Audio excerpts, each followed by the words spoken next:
Қайырлы күн білім алушылар, сендермен 6 сынып математика номері 280, яғни біз бүгін модульдерге байланысты тақырыпта есептер қарастырамыз.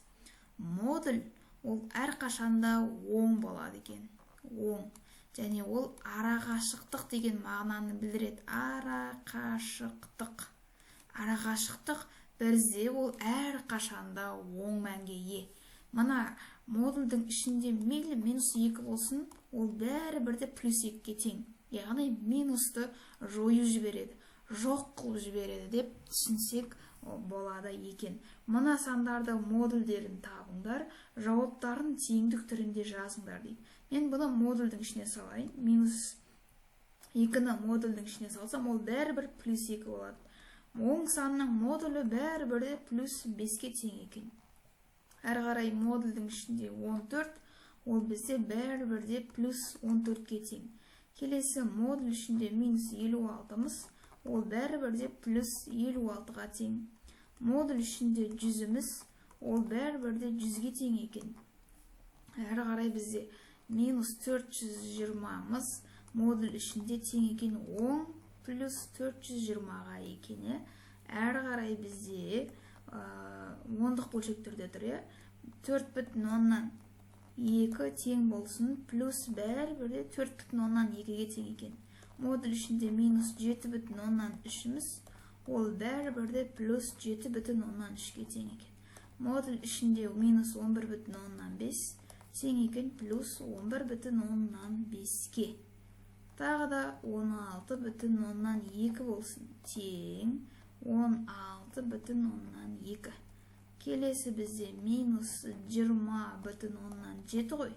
Модуль минусты жояды, жоқ қылып жібереді деп ойлайтын болсақ, 20,7 екен. Келесі бізде ВС, бұл бізде бөлшек түрде -3-тен 1. Бөлшек болса да ол бөлімін жойып жібереді, минусын дегенім.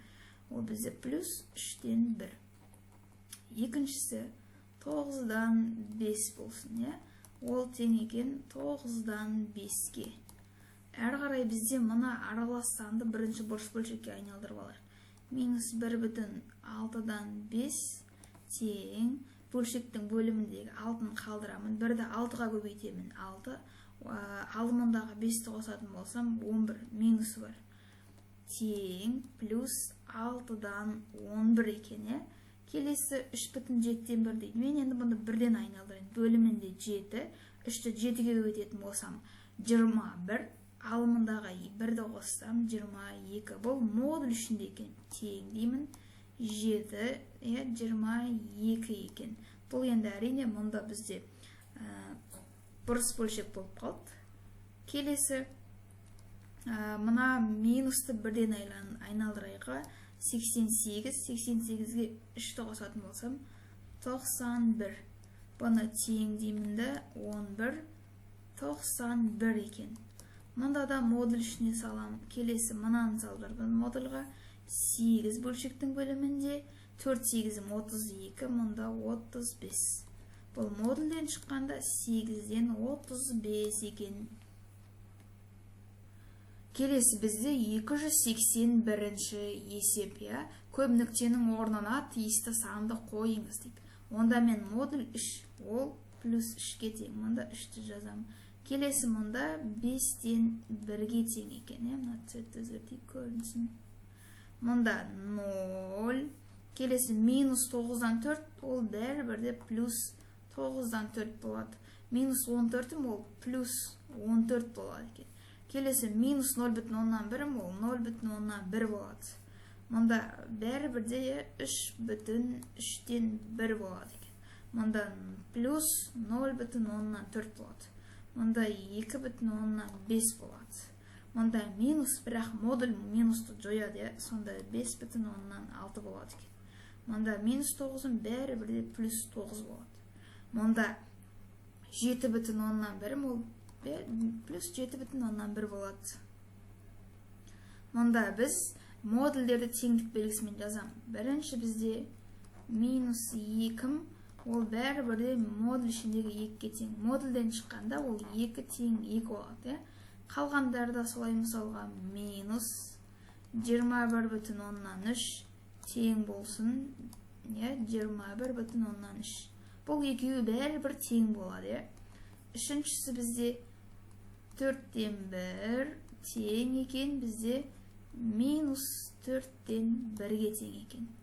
Келесі бізде төртіншісі 9-дан 5 модуль ішінде тең екен 9-дан 5-ге. Бесіншісін жалғастырайық әрі қарай. Мұнда 0, ол бәрібір ол 0-ге тең, оның қажет емес. Қалғандарын бәріміз аяқтадық. 283 есепте бізге координата сызу керек. Біз түзу салып алайық. Мұнда түзу салайық.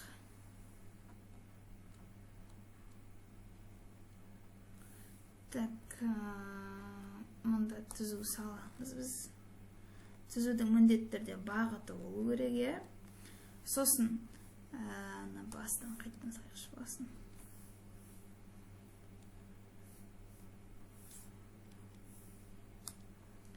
Так, мұнда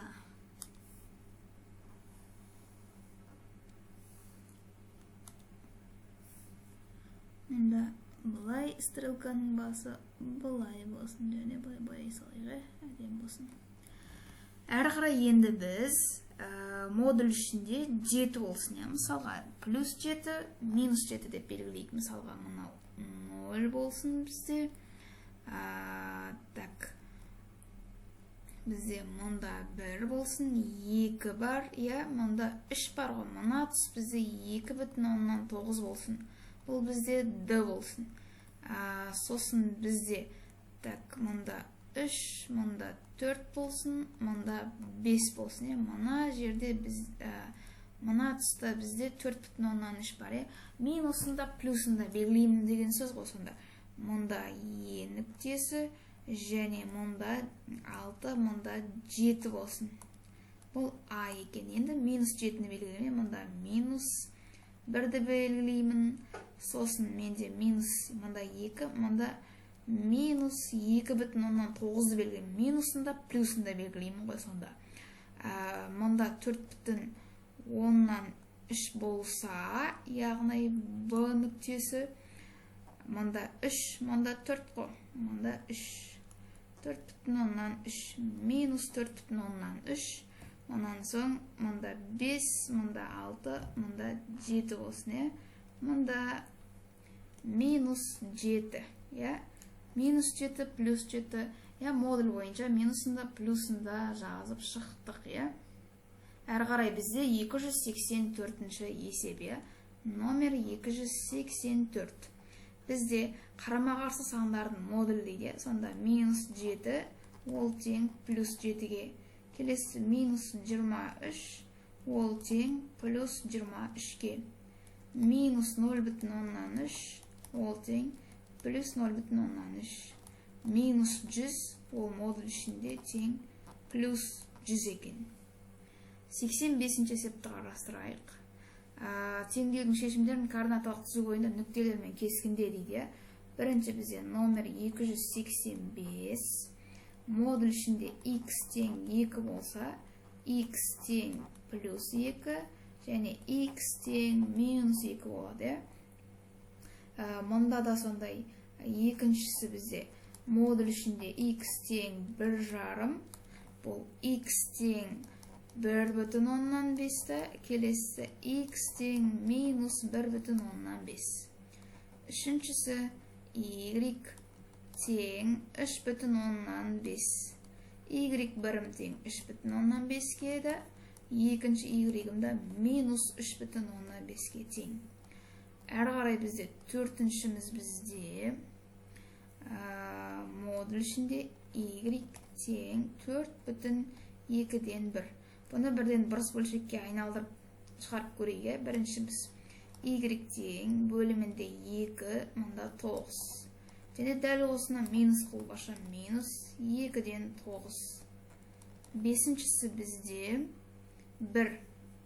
X тең 1 модуль ішінде x тең плюс 1 және x тең минус 1.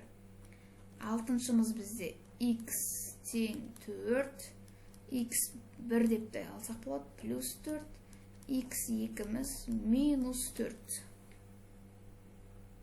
286 есеп бізде есеп теңдер дейді. А мұнда біз 285-те өздерін координата саламыз. Мысалға мен бұлай салып алайын координатаны. Мұнда ортамыз бізде 0 болсында, плюс 1, минус 1 деп саласындар, плюс 2, мұнаны минус 2 деп аласындар, плюс 3, мұнда минус 3 деп осылай әр қайсысын салып шығасындар. Мысалға мұнда плюс 4, мұнда минус 4. Осылай салып шығасындар координатаны 285 есепте. 286 есеп. 285-те жаңа көрсеткенде осындай өздерің салып шығасындар координаталық түзуге. Плюс 1, минус 1, 0, плюс 2, минус 2, минус 3, плюс 3 деп өздерің салып аласыңдар.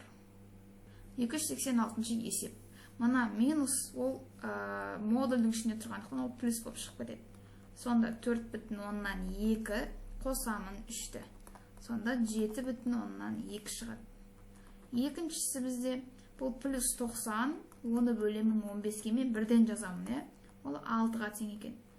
Үшінші бізде 12-ден 7, мұнау минус 12-ден 5. Мұна минусты жеп қояды модулі, жояды дейікші. 12-ден 2. Екеуі де қысқарады, бұл 6-дан 1 бола алады. Төртіншіміз бізде 35 қосылған 8. Бесеуін қосам 40, 43. Бесіншісі бізде плюс 9-дан 5. Көбейтемін минусты жеп қойды. Мұна минус қайта кетті дейтін болсақ модуль 3 қысқарады. 9-ды 3-ке бөлсем 3, 3-ті 3-ке бөлсем 1. 5-ті 5-ке бөлсем 1, мұнда 1. Сонда бөлшектің бөлімінде 3-ті, мұнда 1. Алтыншымыз бізде мұнда негізі плюс 100 ғой, минус болғанмен. Ол 100. Кез келген санды 0-ға көбейтсем, ол 0 болады екен. 288-ші есеп. Бірінші бізде модуль ішінде m қосылған 3 тең 12 екен. Мен қарапайым бастауыш сыныпта өткен m қосылған 3 тең 12 деп әзірге шеше тұрамын, бірақ модульден құтылмаймын. Сонда модуль ішінде m тең деймін да 12, мынау алу болып өтеді. Айнымалы қозғалыс жасаса, ол таңбасын өзгертеді. Мұнда минус 3 болып өтеді. m тең 12-ден 3 алсам 9. Қарапайым біз осы жерге дейін бұрына білетін қарапайым теңдеу сияқты шығардық. Енді мен жай ғана m тең плюс 9 деймін. Екінші m тең минус 9 деймін. Келесі енді екіншісін осыған ұқсас етіп қарастырайық. Тағы да n минус 6 тең 10,3. Қарапайым бұрынғы теңдеу сияқты шығарайық. Мұна модульға n-ға назар аудармаймыз әзірге. 10,3. Мұна минус 6, ол плюс болып көшіп өтеді. Өйткені орын ауыстырып жатыр. Бір жерден екінші жерге көшті деп есептейік. Плюс 6 деймін. Сонда n деймізді тең 16,3 екен. Модуль теріс мәнге де, оң мәнге де, бірақ бәрібір ол оң мән жеңіп кетеді. Сонда n тең 16,3. Екіншіміз бізде n тең минус 16,3. Бұнда минусы бар. Келесі бізде екіншісін қарастырдық. Енді үшіншіні қарастырайық. Бізде 6 модуль ішінде y қосылған 0,7 деймізде 4,3. Қарапайым теңдеу ретінде қарастырайық. Мынау y модуль ішіндегі әзірге назар аудармаймыз. Теңдіктің келесі жақ бетіне өткіземіз. 6 әзірге болған тимей тұрамыз. Тең деймін. 4,3 алу 0,7 деймін. Әр қарай әзірге мен қалған мәндерге тимей тұрамыз. Мұнда бізде 4,3-тен аламын 0,7-ні. Сонда менде мұнда 6y тең 3,6 қалады. Бұл қарапайым мынандай теңдеу сияқты ғой. 6y тең 3,6 деген 6-ны бөлу қылып өткізем. Неге? Өйткені мына екеуінің ортасында көрінбейтін көбейту бар. Сонда модуль y тең деймін де 3,6 бөлу 6 деймін. Әрі қарай бізде енді 3,6 біз 6-ға бөлеміз. 3,6 бөлу 6 дейміз. Оның мәнін мында жазамын. 0,10 деп. Өйткені 6-ны 6-ға көйтсем 36 ғой. Енді мен мында жазамын. Y тең плюс 0,16 және Y тең минус 0,16 екен. Әрі қарай төртіншісі бізде дәл осыған ұқсайды. 2,16 Y минус 4,16 тең 3,2. Дәл жаңағы 4,16-ны теңдіктің келесі жақ бетіне көшіремін. Сонда 3,2-ке қосамыз 4,6-ны. Мұнда 2,16 Y тең 3,2 қосамын 4,6-ны. Мұнда 2,16 Y тең болады екен. Мұнда 7,8. Оны бөлемін 2,16-ға. Сонда Y тең 3-ке. Әрі қарай Y тең плюс 3 және Y тең минус 3-ке екен. 5 пен 6-да дәл осылай. 5-шісін онда мұнда шығарып көрейік. Мен 1-ді өшірем онда мұнда. 5-шісі мұнда 5. Бізде жай ғана бөлшекпен аралассамен беріп тұр. Көбейтілген 9-дан 5 тең мұнда минус 1,3-тен 1. Бұны төменге жазайықшы. 1-ді төменге жазайын онда бұны. 5-ші деп. 5 бізде модуль ішінде m. Көбейтемін 9-дан 5. Азайтамын 1,3-тен 1 тең 2-ге. Енді осыған тоқталайық. Ана берілген аралассанды айналдырып көрейік. Мен бірінші m деймін. Көбейтілген 9-дан 5 деймін. Тең деймін 2. Мұнаны 1-ден аралассам бұрыс бөлшекке айналдырам. Бұл 3-тен 1-ді 3-ке көтем. 3-ке 1-ді қоссам 4. Сонда бұл қосылу болып өтеді. Қосылған 3-тен 4 болып қосылады. Немесе бұны 2,3-тен 4 деп жазасам да болады. Сонда мұнда көбейтілген 9-дан 5 деймін. Тең 2,3-тен 4. Мен бұны қазір 1-ден бұрыс бөлшекке айналдырайын. Онда модуль ішінде m деймін. Тең 3-тен 2-ні 3-ке көтем 6. 6-ға 4-ті қосам 10. Мұнау көбейту бұл теңдіктің келесі жақ бетіне өткенде бөлу болып өтеді. 9-дан 5. Енді біз бөлуді көбейтуге айналдырамыз. Тең 3-тен 10 деймін. Көбейту деймін 5 бөліміне 9 алымына жай бөлшектің негізгі қасиеті бойынша. Мұнда 3, мұнда 1, мұнда 2, мұнда 1. Сонда m модуль ішінде тең екен 6-ға. m тең плюс 6, m тең минус 6-ға тең екен.